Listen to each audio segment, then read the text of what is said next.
नमस्कार। कक्षा 9वीं वाले छात्र अपना हिंदी का त्रैमासिक परीक्षा का पेपर देख लीजिएगा। ये हमारा सेट बी पेपर है। आपको सेट बी पेपर का फुल सॉल्यूशन इसी वीडियो में मिलने वाला है।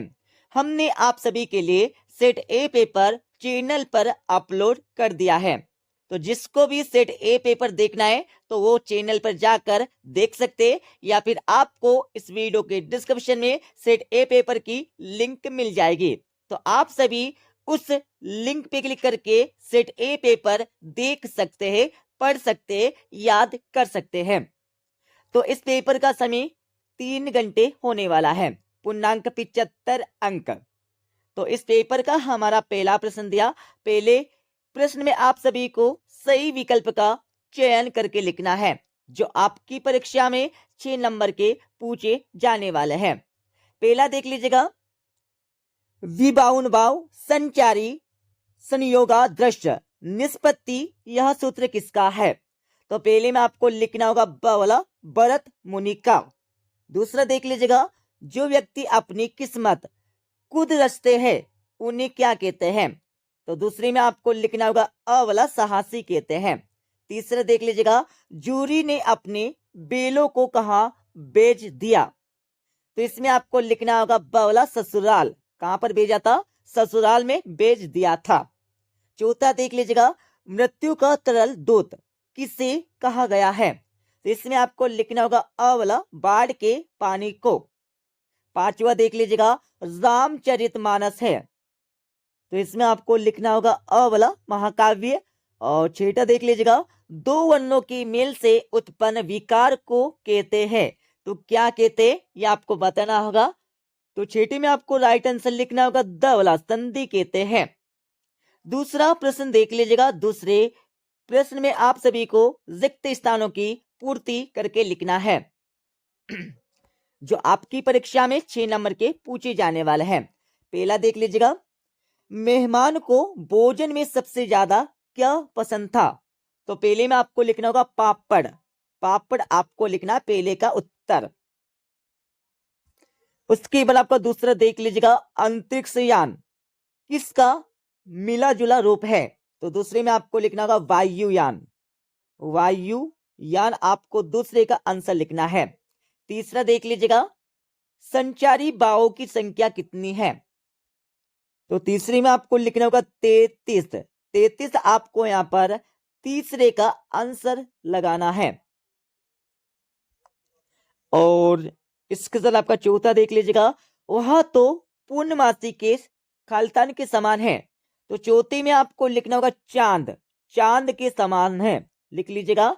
उसके बाद आपका पांचवा दिया है, कोयल को हरियाली डाली मिली और कवि को किसकी कोठरी? तो लिख लीजिएगा। पांचवी में आपको लिखना होगा तो पांचवी में आपको लिखना होगा काल की कोठरी, ये आपको लिखना होगा। इसके साथ यहाँ पर तीसरा देख लीजिएगा। तीसरे प्रश्न में आप सभी को सत्य अथवा असत्य बताना है, जो आपकी परीक्षा में 6 नंबर के पूछे जाने वाले हैं। तो यहाँ पर हमारा पहला देख लीजिएगा, मंगलों का मुंह लाल होता है, तो बिल्कुल यहाँ पर होता है, सत्य हो जाएगा। दूसरा आपका दिया है, विचार विनिमय के माध्यम को भाषा कहते हैं, तो बिल्कुल यहाँ पर कहते हैं, सत्य हो जाएगा। तीसरा देख लीजिएगा, हीरा और मोती में गहरी दोस्ती थी, तो बिल्कुल थी, सत्य हो जाएगा।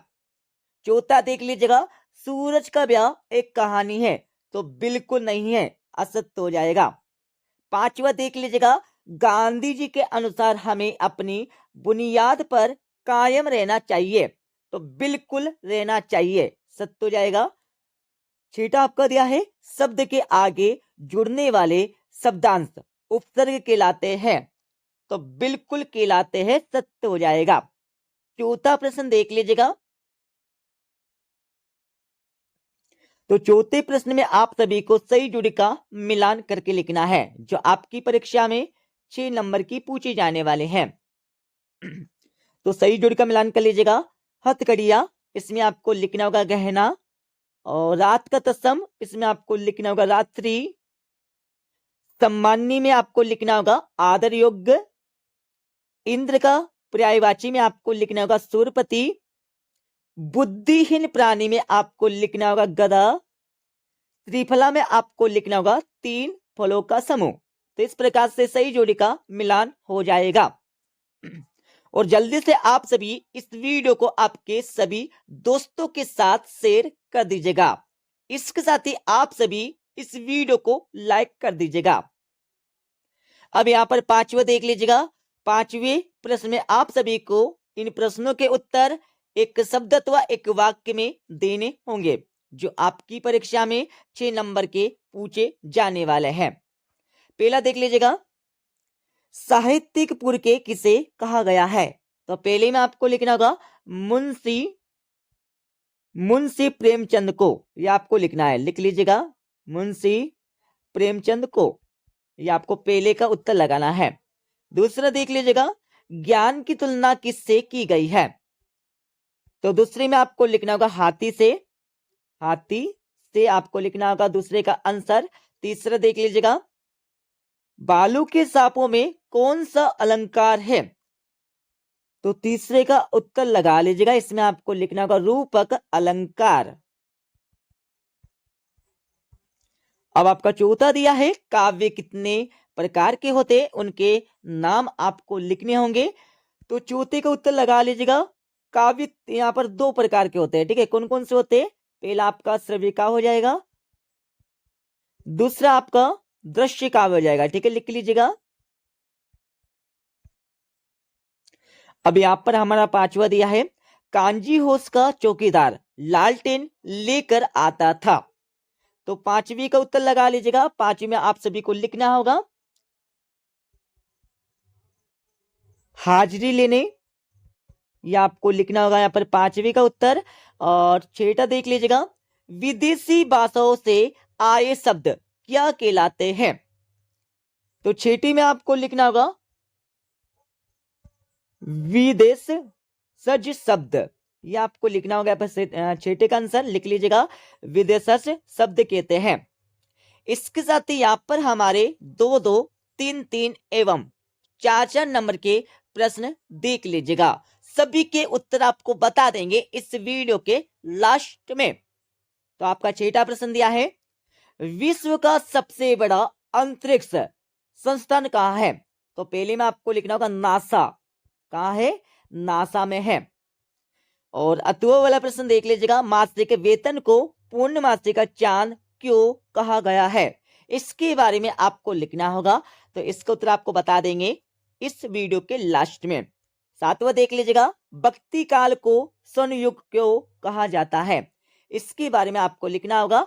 अथवा आपका दिया है, भक्ति काल के 2 कवि एवं प्रत्येक की 2-2 रचनाओं के नाम आपको लिखना होगा परीक्षा में। 8वां आपका दिया है, गांव को मरकट डिब्बे सा खुला क्यों कहा है? इसके बारे में आपको लिखना होगा। और अथवा आपका दिया है, हथकड़ियों को गहना क्यों कहा गया है? अब यहाँ पर 9वां प्रश्न देख लीजिएगा, जिसमें मुंशी प्रेमचंद के साहित्य की प्रमुख 2 विशेषताएं लिखना है।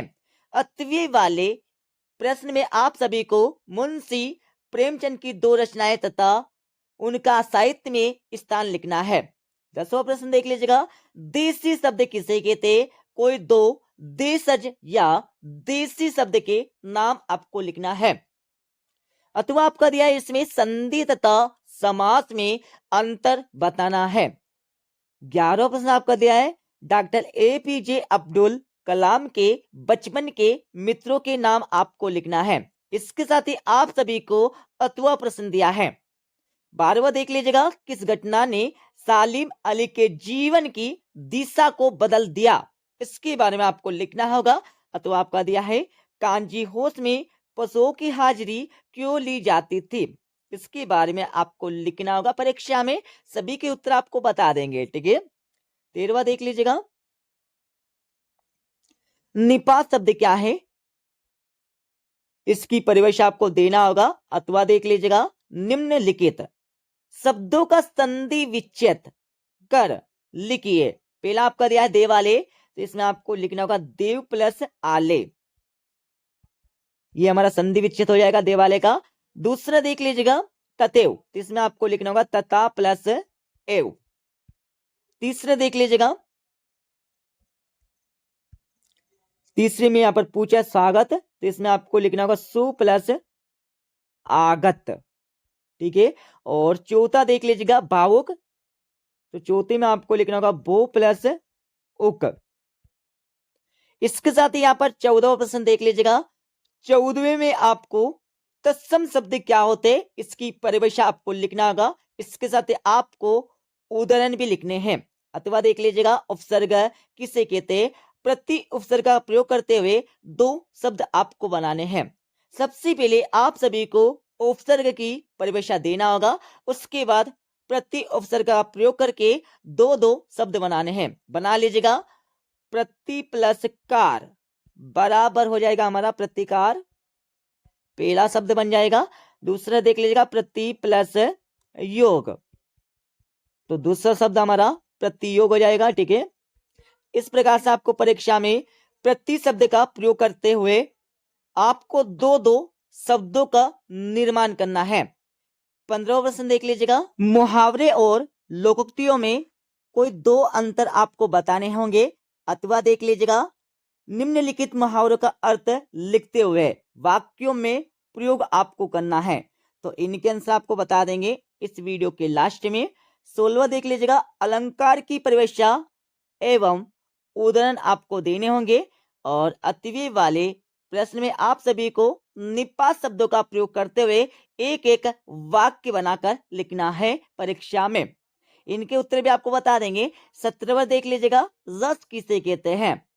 रस के अंगों के नाम आपको लिखना है। इसके साथ ही आप सभी को अथवा वाला प्रश्न दिया है जिसमें महाकाव्य और खंडिकाओं में अंतर आपको बताने हैं।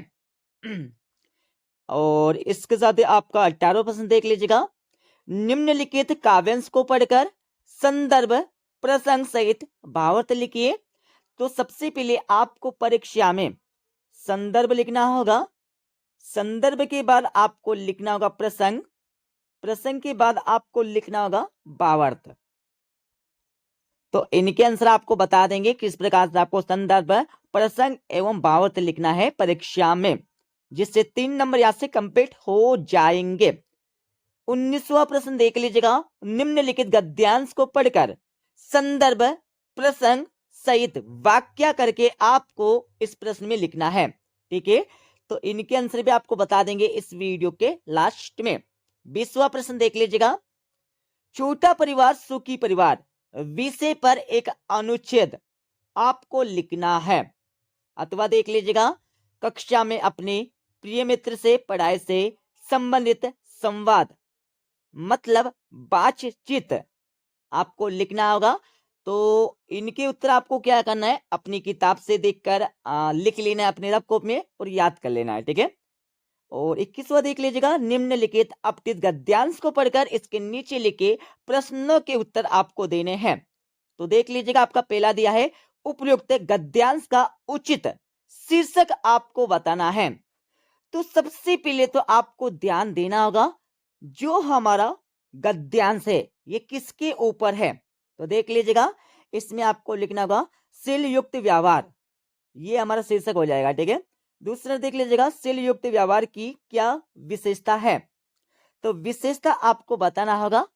तो सबसे पहले तो आपको इस गद्यांश को पढ़ना होगा, उसके बाद ही आप विशेषता लिख सकते हैं। देख लीजिएगा,